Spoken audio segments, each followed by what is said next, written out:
Hi, hello there. I'm Sin. We're in the Book Nook, and today we are going to talk about my past, present, and future of books.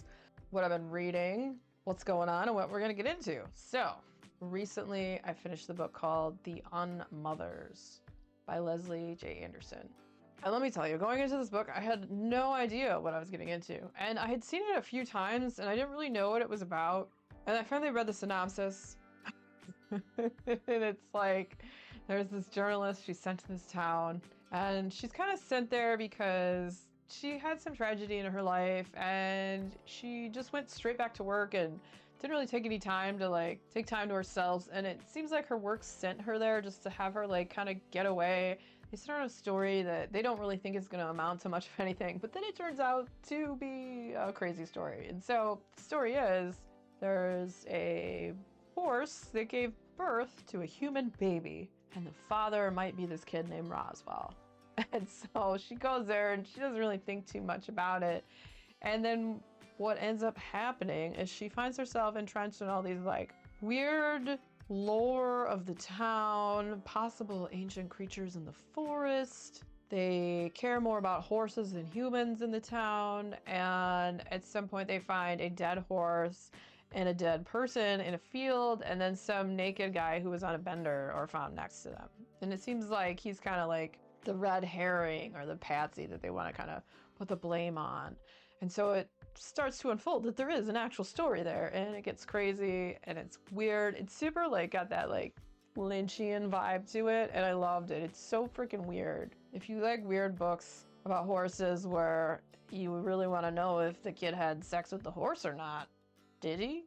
I don't know. You'll have to read the book to find out. So I've been thinking about what I want to do for a future vlog, and I had a few ideas I'm toying with because I'm trying to do more of those just to get better at them, because I don't know what I'm doing. Just trying to figure it out. Learn by doing, right? That's how I learn things, by doing them. Otherwise, I don't know. Every time, I've made 2 now, and I get I don't know. I'm I almost don't want to put all the footage together because I'm I don't know what I'm doing, but whatever. The more I do it, the better I'll get at it, right? Well, in theory, that's what we should hope. So I have a couple ideas for a reading vlog, and I would love if any of you have any input on which one you think would be the most interesting.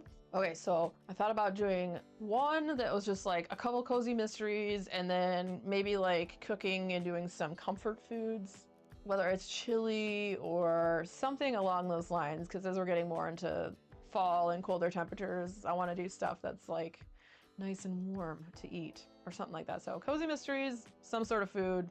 And then I thought about also just doing a reading vlog of Infinite Jest, because I've been avoiding that book like the plague because it's so big.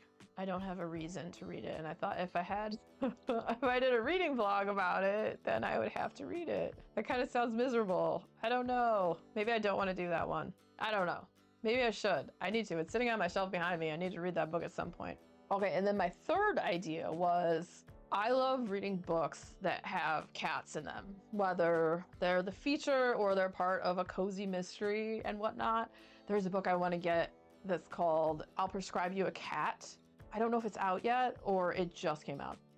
I've seen it a few times on Instagram, and I was I'll prescribe you a cat. I want to read that. And so I want to do maybe one where I read books that have cats in them, and then I'll just take a bunch of footage of my cat doing whatever he does. He'll probably just sleep the whole time and be really boring. I never seem to be able to catch him when he's doing ridiculous things like wrestling with our runner rug, or flipping boxes over, or eating the palm tree. Once in a while I'll catch him eating the palm tree, but as soon as I hold up the camera, it's he knows. He's no, I'm not gonna let you film me doing anything cool. And not that it's cool, it's not cool to eat the palm tree. Need to get him some cat grass.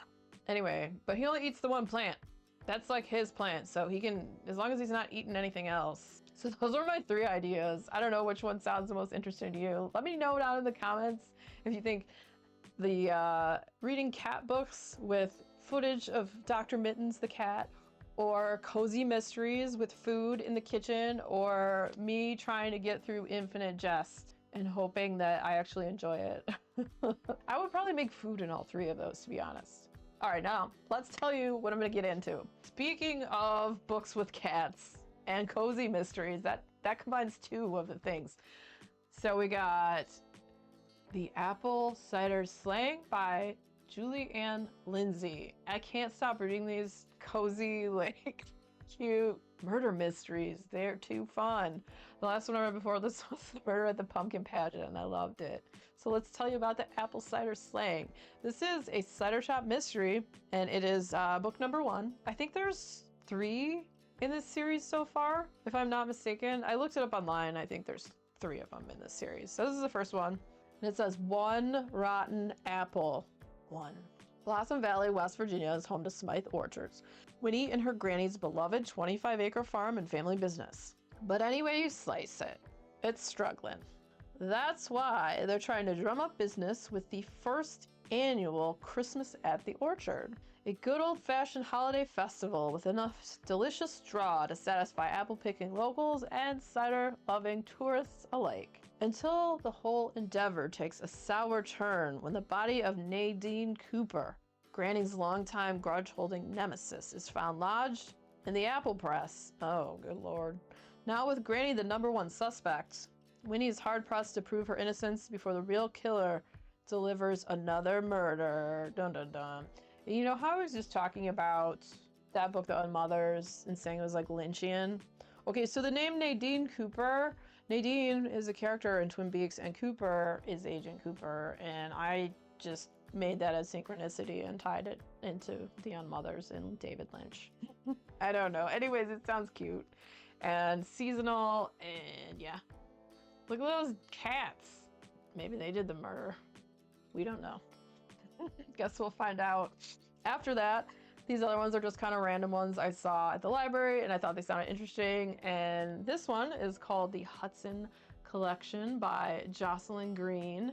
And let's tell you about it. I liked the cover a lot. I don't know.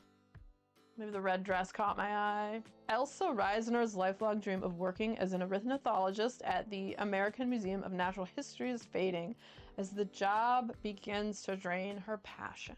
But fate takes an unexpected turn when she is assigned to catalog the bequest of a recently deceased patron whose Gothic country mansion holds secrets and treasures waiting to be discovered. I mean, don't we love a Gothic mansion with secrets and treasures? I know I do. As Elsa delves into her task, she forms an unlikely bond with the estate's delightful gardener and her daughter, as well as the architectural salvage dealer who bears scars from the Great War. Together, they embark on a thrilling treasure hunt for a missing relic intended to safeguard the servants' futures before the estate is sold. At the same time, Elsa's body seems to betray her with new symptoms from a childhood disease that isn't quite through with her yet. With the brooding veteran and her handsome colleague joining the search, Elsa must navigate the tangled web of secrets and hidden motives, along with the changing state of her health. As her deadline looms ever closer, will she be able to secure a new life for her friends before the estate slips from their grasp? Well, I don't know. We'll have to read it to find out. And I thought that sounded pretty good. I want to know about the mysteries and the secrets. Okay, and so this next one, the title kind of grabbed me. It was like, How to Become the Dark Lord or Die Trying by Django Wexler. As the title says, got a pretty good idea of what this book might be about, you know? Davy has done this all before. She has tried to be the hero and take down the all-powerful Dark Lord. 100 times she has rallied humanity and made the final charge. But the time loop always gets her in the end. Sometimes she's killed quickly. Sometimes it takes a while. But she's been defeated every time. This time, she's done being the hero and done being stuck in this endless time loop. If the Dark Lord always wins, then maybe that's who she needs to be. It's Davy's turn to play on the winning side. Or something like that. So I thought that would be kind of fun. I've never read this author. And it sounded like it'd be a fun read. So looking forward to these. I'm looking forward to my cozy mystery, The Apple Cider Slang, because I apparently can't get enough of these cozy mysteries this time of year. They're just cute and fun, and you just want to like make a hot cup of tea or cocoa or whatever, get under the blankets, snuggle with your furry friend, whether dog, cat, lizard, duck, I don't know, and chill and read. Have you guys read any good cozy mysteries lately? And do you have a favorite series of them? If so, let me know. because I am adventuring through different cozy mystery series. We'll see where I settle. I really liked the Bookmobile cat mysteries. Those are pretty fun. I'm gonna keep reading a few of those here and there. And if you like videos where I talk about multiple stuff that I'm reading or gonna get into and all that good stuff, that'll be the next video coming up if you want to stick around and click into that. Also, if you enjoyed hanging out today, hit that subscribe button, come back, see me again, and we'll talk about more bookish things and weird stuff.